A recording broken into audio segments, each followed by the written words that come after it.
Bienvenue sur DMG TV, les histoires mystiques. Tu es nouveau sur la page, n'oublie pas de t'abonner, de laisser un commentaire, de liker, de partager. Tu veux envoyer ton histoire, il y a un numéro à l'écran, c'est le plus 237 655 81 90 17.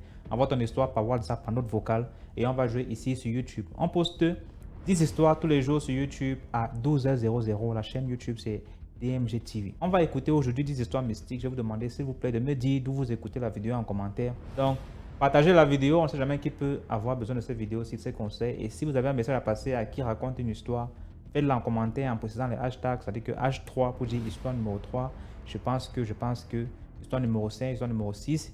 Et aidez-nous aussi avec les titres en commentaire si vous pouvez. Donc, on va commencer avec la première histoire. Ok, première histoire. Bonjour DMG et à tous ceux qui nous suivent. Donc, l'histoire m'a été racontée par un ami très proche. C'est arrivé à son fiancé en fait. Sa fiancée qui est hospitalisée à Yaoundé actuellement. Donc, tout commence en 2022, lorsqu'elle a fini l'école normale. Tout, elle a été affectée, intégrée. Elle attendait juste les salaires, le rappel, quoi. Mais comme les femmes sont ce qu'elles sont, elle met la pression à son gars. Moi, je veux partir à Dubaï.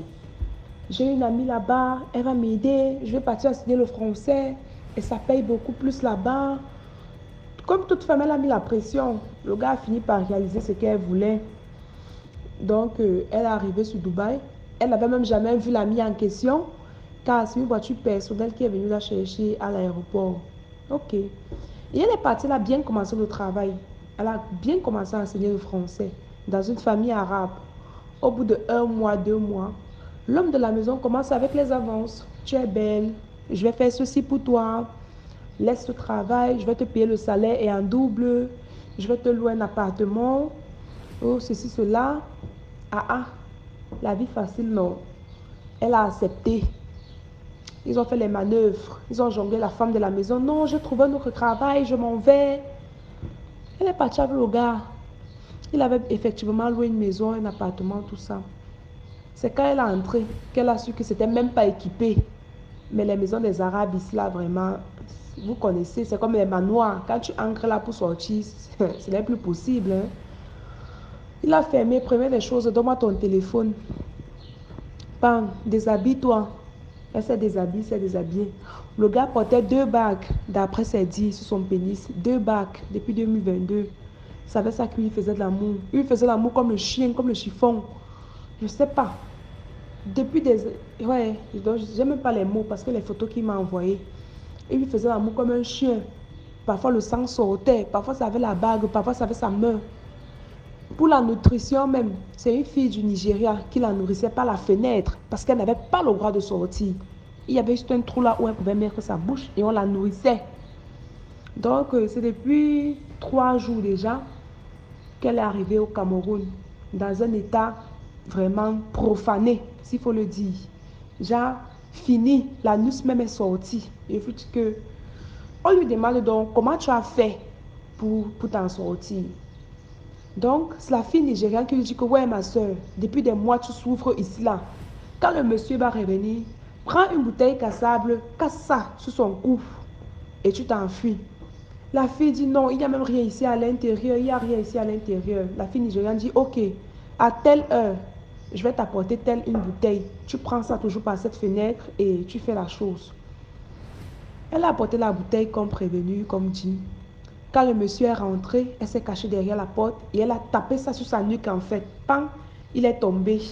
Tu vois, quand il est tombé, elle est sortie, elle a fermé la porte. C'est comme ça qu'elle ouvre sa voiture, elle retrouve son passeport. Donc depuis des mois là, le passeport est dans la voiture du monsieur. La fille nigérienne l'aide, les manœuvres. C'est comme ça qu'elle atterrit à Douala. Donc c'est elle qui l'a aidé à rentrer. Elle est arrivée, même pas 5 francs. Et c'est où elle appelle son fiancé qui est mon ami là. Je suis à Douala. Le gars était d'abord dépassé parce qu'on n'avait plus de ses nouvelles depuis. Envoie-moi 10 000 sur ce numéro s'il te plaît. Il a envoyé 10 000 à la fille. Elle prend la voiture pour Yaoundé. Quand elle a vu le gars, elle s'est mis effondrée. Actuellement sous sonde, comme je vous dis là à Yaoundé. Que le gars me dit qu'elle est finie, profanée, qu'il n'y a plus moyen. On est en train de retirer même son utérus parce qu'on dit qu'elle ne peut plus enfanter. Donc c'est gâté. Mais donc la morale de l'histoire, les filles, pardon.